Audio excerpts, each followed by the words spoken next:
Hello friends, welcome back to my channel. मैं हूं आपकी फ्रेंड वर्षा। फ्रेंड्स, आज की इस वीडियो में हम बात करेंगे यूपी पीसीटी एंड टीजीटी के कॉमर्स के प्रैक्टिस सेट के बारे में। इसमें हम कुछ ऐसे क्वेश्चंस डिस्कस करेंगे जो कि आपके पीजीटी और टीजीटी दोनों के लिए इम्पोर्टेंट है। आपको एक आइडिया लग जाएगा और साथ ही साथ अगर आप दोनों की ही तैयारी कर रहे हैं तो आपके लिए भी हेल्पफुल रहेगा। ठीक है, तो बेसिक क्वेश्चन है, दोनों में ही आपके हेल्प करेंगे। स्टार्ट करते हैं वीडियो को। वीडियो पसंद आए तो वीडियो को लाइक कीजिए, फ्रेंड्स या शेयर कीजिए, और किसी भी तरह की कोई क्वेरी हो तो प्लीज जरूर बताइएगा। स्टार्ट करते हैं। फर्स्ट है हमारा सीक्रेट रिजर्व में रिजल्ट इन बाय। अब जो सीक्रेट रिजर्व्स होते हैं वो हमारे किससे बनाए जाते हैं? Creating journal reserve, providing excessive depreciation, over valuing of stock, या फिर अंडर वैल्यूएशन ऑफ लायबिलिटीज। तो ऐसे कौन सा यहाँ पे पॉइंट है जिसके थ्रू हम सीक्रेट रिजर्व को अपने क्रिएट करते हैं, हमें ये बताना है। तो देखिए, अगर हम यहाँ पर बात करें सीक्रेट रिजर्व की, तो यहाँ पर जो इसका राइट आंसर होगा वो होगा ऑप्शन नंबर बी, जो कि है हमारा प्रोवाइडिंग एक्सेसिव डेप्रिसिएशन। जब हम एक्सेसिव डेप्रिसिएशन प्रोवाइड कर देते हैं तो वहां पर हमारा क्या होता है, सीक्रेट रिजर्व हमारा क्रिएट हो जाता है। ठीक है, तो यहाँ पे इसका ऑप्शन 2 राइट आंसर हो जाएगा। देखिए, सेकंड क्वेश्चन जो है, क्वेश्चन अगेन हमारा सेम है लेकिन यहाँ पे ऑप्शंस अलग हैं। तो क्या क्या ऑप्शंस हो सकते हैं आप ये भी देख सकते हैं। तो इससे आपको एक क्या होगा, एक आपकी अंडरस्टैंडिंग भी बनेगी कि सीक्रेट रिजर्व इसके थ्रू भी बनाया जा सकता है। सीक्रेट रिजर्व में रिजल्ट बाय। अब सीक्रेट रिजर्व जो है हम आपको इस ऑप्शंस के अकॉर्डिंग बताने हैं, जैसे कि premium on issue of share, यानी कि जो शेयर इश्यू करने पर जो प्रीमियम उसके साथ होता है उसके बेसिस पर। Profit prior to incorporation, dividend equalisation reserve, या फिर reserve created and of profit on the sale of fix, यानी कि जो भी आरक्षित और निर्धारित बिक्री पर जो लाभ होता है उससे। तो देखिए, यहाँ पे जो ऑप्शंस हैं, इन ऑप्शंस के अकॉर्डिंग जो हमारा आंसर होगा वो होगा ऑप्शन नंबर 3, क्योंकि डिविडेंड इक्वलाइजेशन रिजर्व जो है वो हमारा यहाँ पे पूंजीगत ना मानकर आयगत संचय माना गया है। और इसका मेन पर्पस क्या होता है, डिविडेंड इक्वलाइजेशन फंड का या रिजर्व का, इसका मेन पर्पस होता है बनाने का कि जो भी हमारी जो डिविडेंड है उसकी रेट को प्रॉपर बनाया जा सके। कभी कभी ऐसा होता है कि कंपनी को इनफ प्रॉफिट नहीं होता तो वो उस समय या उस साल अपने जो शेयर होल्डर्स हैं उनको कहाँ से डिविडेंड देगा। तो और अगर डिविडेंड नहीं देगा तो वहां पे जो इन्वेस्टर्स होंगे वो आगे से इन्वेस्ट नहीं करेंगे, या फिर एक नेगेटिव इमेज बन जाएगी कंपनी की उन इन्वेस्टर्स के माइंड में। तो अपना जो इम्प्रेशन है वो सही बनाए रखने के लिए, कंपनी की इमेज सही बनाए रखने के लिए डिविडेंड इक्वलाइजेशन रिजर्व बनाया जाता है, जिससे कि अगर किसी साल प्रॉफिट ना हो तो इस रिजर्व से वहां पर उनको डिविडेंड दिया जा सके। तो डिविडेंड इक्वलाइजेशन रिजर्व जो है वो हमारा सीक्रेट रिजर्व की तरह काम करता है। नेक्स्ट है, which of the following is a revenue expenditure. अब इसमें से रेवेन्यू एक्सपेंडिचर कौन सा है हमें ये बताना है।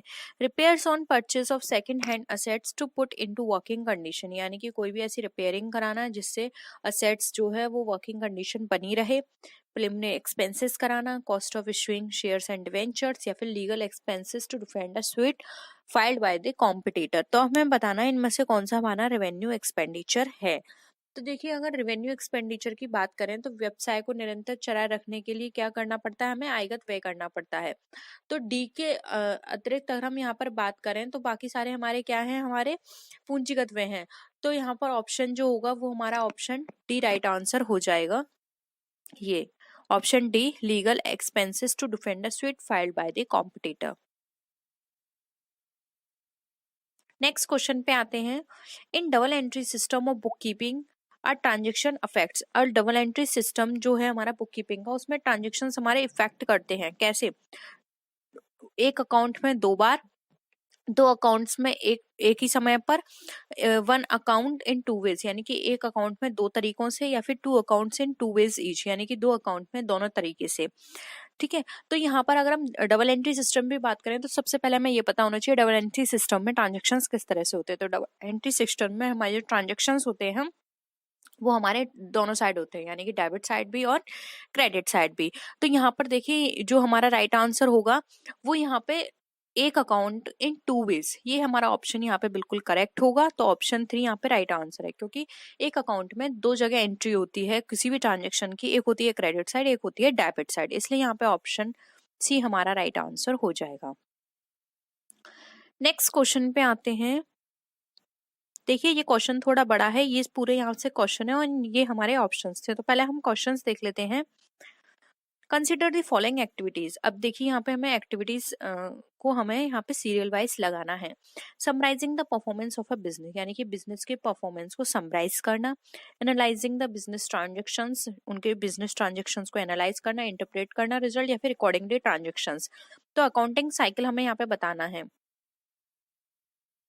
तो देखिए यहाँ पर सबसे पहले क्या आएगा, यहाँ पे देखिए ऑप्शन नंबर आप देख लीजिए।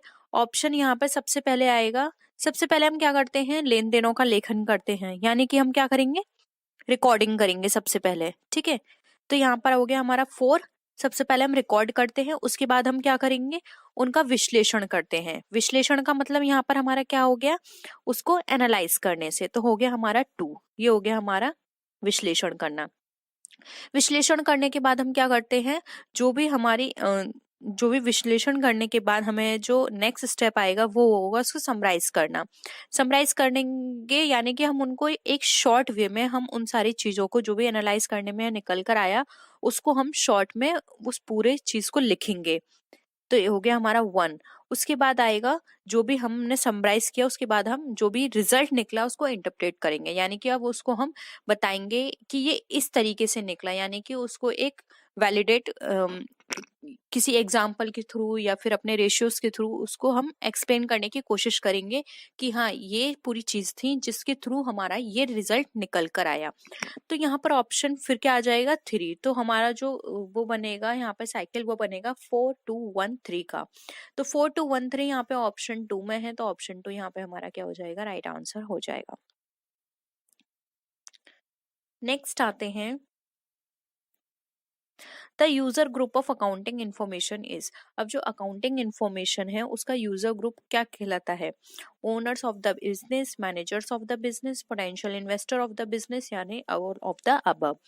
तो जो भी हमारा यूजर ग्रुप होता है अकाउंटिंग इन्फॉर्मेशन का, वो हमारा ओनर्स ऑफ बिजनेस भी होता है, मैनेजर ऑफ बिजनेस भी होता है, इन्वेस्टर भी हो सकता है। तो ये सारे ही यहाँ पर जो काम होते हैं ये इसके होते हैं, इसलिए ऑप्शन डी हमारा all of the above right answer हो जाएगा। नेक्स्ट है, नेक्स्ट क्वेश्चन पे आते हैं। The first accounting standard AS1 issued by the institute of chartered accountant of India is.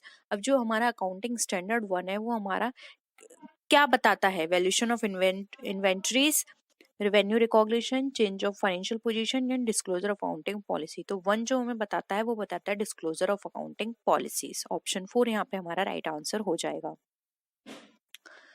Next है, accounting in modern age is regarded as. अब जो accounting modern age में है वो हमारा क्या बताता है, तो देखिए हम डायरेक्ट इसके आंसर की बात करें तो ये हमें बताता है all of the above. Recording भी बताता है, लैंग्वेज ऑफ बिजनेस भी बताता है, और ये बिजनेस इंफॉर्मेशन भी। तो ऑप्शन 4 यहाँ पे हमारा राइट आंसर हो जाएगा। द अकाउंटिंग स्टैंडर्ड नंबर 2, यानी कि जो अकाउंटिंग स्टैंडर्ड 2 है of the international accounting standard committee, वो हमारा किससे रिलेटेड है। मैंने आपको बताया था कि इन अकाउंटिंग स्टैंडर्ड के सिर्फ और सिर्फ आप ये देख लीजिए कि ये किससे रिलेटेड है, इससे अंदर आपको पढ़ने की जरूरत नहीं है क्योंकि आपके एग्जाम में बहुत बेसिक क्वेश्चंस आते हैं। ठीक है, तो आपको 2 याद रखना है, अकाउंटिंग स्टैंडर्ड किससे रिलेटेड है, valuation of presentation of inventory, depreciation accounting, information to be disclosed and none of the above.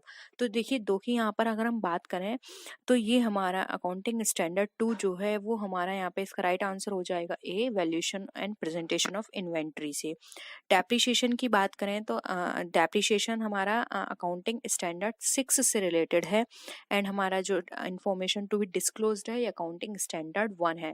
Disclosure of accounting policies, 2 inventory, 3 cash flow statement, 4 contingency event, 5 prior period, 6 depreciation. ठीक है, तो इस तरह से पूरे हैं 22 या 21 तक हैं। तो आप इनको बस याद कर लीजिए कि ये किससे किससे रिलेटेड है, बस इसके अंदर आपको पढ़ने की जरूरत नहीं है। नेक्स्ट हम बात करते हैं, the chartered accountant act was enacted in the year. जो चार्टर्ड अकाउंटेंट एक्ट है ये हमारा कब आया था, 1951, 55, 59 या फिर 49 में। तो चार्टर्ड अकाउंटेंट एक्ट जो है वो हमारा आया था 1949 में। तो ऑप्शन 4 यहाँ पे हमारा राइट आंसर है। ठीक है, पूरी तरह से इसको यहाँ पे लागू कर दिया गया था 49 में। नेक्स्ट आते हैं the first accounting standard issued by the accounting standard board of India. जो हमारा फर्स्ट अकाउंटिंग स्टैंडर्ड है वो जो इश्यू किया गया था accounting standard board of India के द्वारा, वो कौन सा है? अभी अभी मैंने आपको बताया था। वैल्यूएशन ऑफ इन्वेंट्री, तो देखिए ये तो आपको पता ही चल गया, 2 है। डेप्रिसिएशन, ये भी मैंने आपको बता दिया, 6। Disclosure of accounting policy and revenue recognition, इसमें से बताना है, तो डिस्क्लोजर ऑफ अकाउंटिंग पॉलिसी मैंने आपको बताया था कि हमारा फर्स्ट से रिलेटेड है। तो देखिए यहाँ पर जो हमारा राइट आंसर है, यहाँ पे फर्स्ट ही पूछा गया है, तो ऑप्शन 3 राइट आंसर हो जाएगा। ठीक है, रेवेन्यू रिकॉग्निशन आपको मुझे कमेंट सेक्शन में बताना है अगर आपको पता है तो। ठीक है, देखिए नहीं तो आप सीरियल वाइज इसको ऐसे रिकॉल कर सकते हैं। First, disclosure of accounting policy.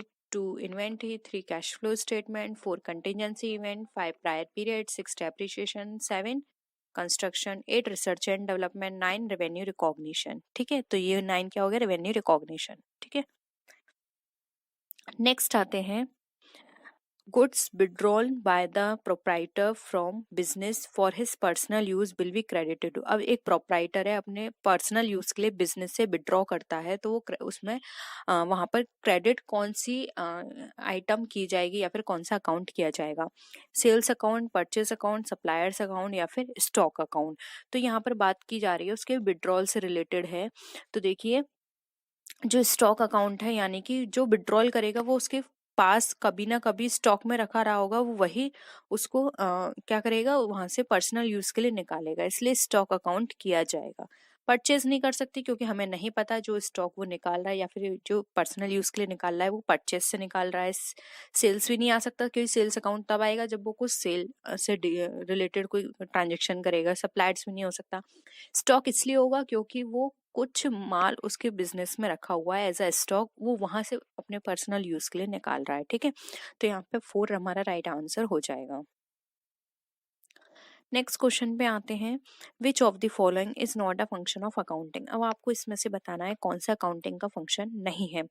Keeping systematic record, protecting properties of business, maximising the results, meeting legal requirements. तो देखिए यहाँ पर अगर हम बात करें तो एक अकाउंटिंग का काम क्या होता है, जो भी ट्रांजेक्शन्स हो रहे हैं उनको रिकॉर्ड करके रखना, जो भी बिजनेस की प्रॉपर्टीज हैं प्रोटेक्ट करना, लीगल रिक्वायरमेंट्स के अकॉर्डिंग सारे काम करना। लेकिन क्या काम नहीं होता? जो भी रिजल्ट्स हैं उसको मैक्सिमाइज करना इसका काम नहीं होता। इसका काम होता है अकाउंटिंग का सिर्फ रिकॉर्ड करना, सिस्टमेटिक वे में रिकॉर्ड करना, उनका मेंटेनेंस देखना सिस्टमेटिक तरीके से हो रहे हैं या नहीं, जो भी रूल्स प्रोवाइड किए हैं उस रूल के अकॉर्डिंग उनका रिकॉर्ड करना, और जो भी प्रॉपर्टीज है या फिर जो भी लीगल रिक्वायरमेंट्स हैं उन सबको फॉलो करना। ठीक है, तो यहाँ पे ऑप्शन 3 जो है वो इसका काम नहीं है, इसलिए यहाँ पे ऑप्शन 3 हमारा राइट आंसर हो जाएगा। नेक्स्ट क्वेश्चन पे आते हैं, which one of the following does not constitute are current liability. अब इसमें से कौन सा हमारा करंट लाइबिलिटी का गठन नहीं है? Bills payable, contingent liability, trade creditors या इंटरेस्ट आउटस्टैंडिंग ऑन डिवेंचर्स। तो देखिए करंट लाइबिलिटी जो होती है वो लाइबिलिटी होती है जो कि आपको 1 साल के अंदर पे ऑफ करना होता है, और करंट लाइबिलिटी का मतलब ही यही है कि कम से कम, यानी कि बहुत कम टाइम पीरियड होता है उसके अंदर आपको इसका पेमेंट करना है। तो देखिए बिल्स पेबल ये होते हैं हमारे 1 ईयर के, 1 ईयर तक के। ट्रेड क्रेडिटर्स ये भी हमारे करंट लाइबिलिटी का पार्ट है, इनकी टाइम पीरियड भी 1 ईयर से कम का होता है। इंटरेस्ट आउटस्टैंडिंग ऑन डिवेंचर्स, इसका भी टाइम पीरियड हमारा 1 ईयर से कम का होता है। अब यहाँ पे जो ज्यादा है वो है कंटिजेंट लाइबिलिटी, इसका टाइम पीरियड ज्यादा होता है, आकस्मिक होती है। ठीक है, तो यहाँ पे ऑप्शन 2 हमारा राइट आंसर हो जाएगा, कंटिजेंट लाइबिलिटी, क्योंकि इसका हमें कोई पता नहीं होता कि ये लाइबिलिटी हमारी है भी या नहीं भी। तो हम कैसे कह सकते हैं कि ये 1 साल की है? हो सकता है फ्यूचर में हो जाए, हो सकता है नहीं हो। ठीक है, तो इसके लिए हम कोई भी टाइम पीरियड नहीं बता के चल सकते कि ये 1 साल का है, 2 साल का है, कितने साल का है, जबकि इनका टाइम पीरियड हम सबको पता है कि ये 1 साल के अंदर तक के हैं। ठीक है, तो ऑप्शन 2 जो है वो हमारा राइट आंसर हो जाएगा। नेक्स्ट क्वेश्चन पे आते हैं, in a business net assets on January 1, यानी कि जनवरी 1 पर एक बिजनेस के अंदर जो नेट असेट्स थी वो 6,000 रुपए की थी, और 31 जनवरी पर वो उन रुपीज 7,500 की थी, ठीक है, दो थी।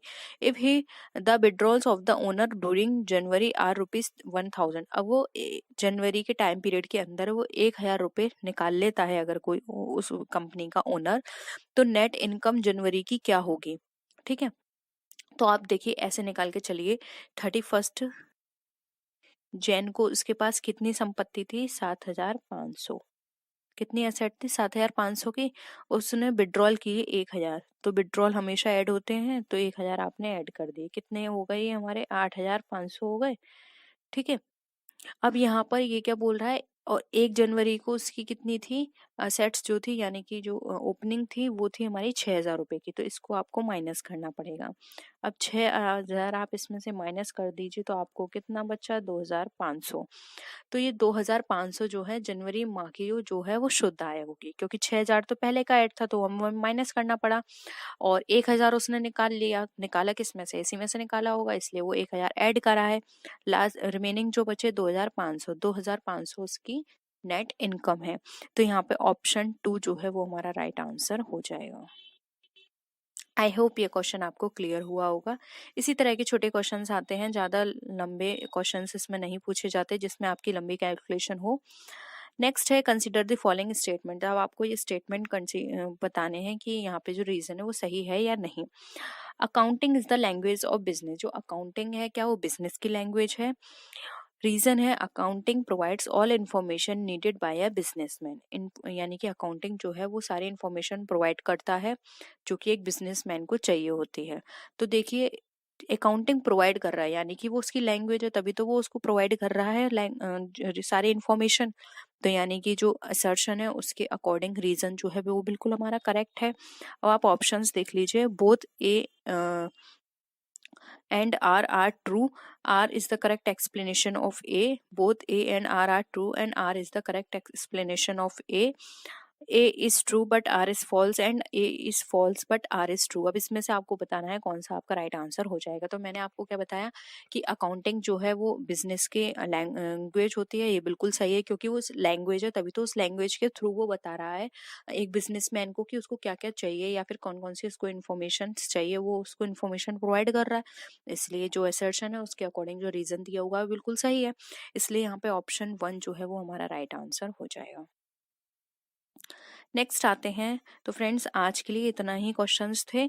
आई होप ये सारे क्वेश्चंस आपको क्लियर हुए होंगे। किसी भी तरह का आपको कोई डाउट हो फिर भी तो आप कमेंट सेक्शन में पूछ सकते हैं, और कोई और टॉपिक है या फिर आप चाहते हैं किसी पर्टिकुलर टॉपिक पे हम डिस्कशन करें एज अ थ्योरी, तो आप उसे भी नीचे कमेंट सेक्शन में लिख सकते हैं। आई होप आपको वीडियो पसंद आया होगा। अपने फ्रेंड्स के इस वीडियो को जरूर शेयर कीजिएगा, लाइक कीजिएगा, और अभी तक चैनल को सब्सक्राइब नहीं किया तो प्लीज़ चैनल को ज़रूर सब्सक्राइब कीजिएगा, जिससे कि आपको फ्यूचर में जो भी हम क्लासेस करें उन सब क्लासेस आपको इजीली मिल जाएं।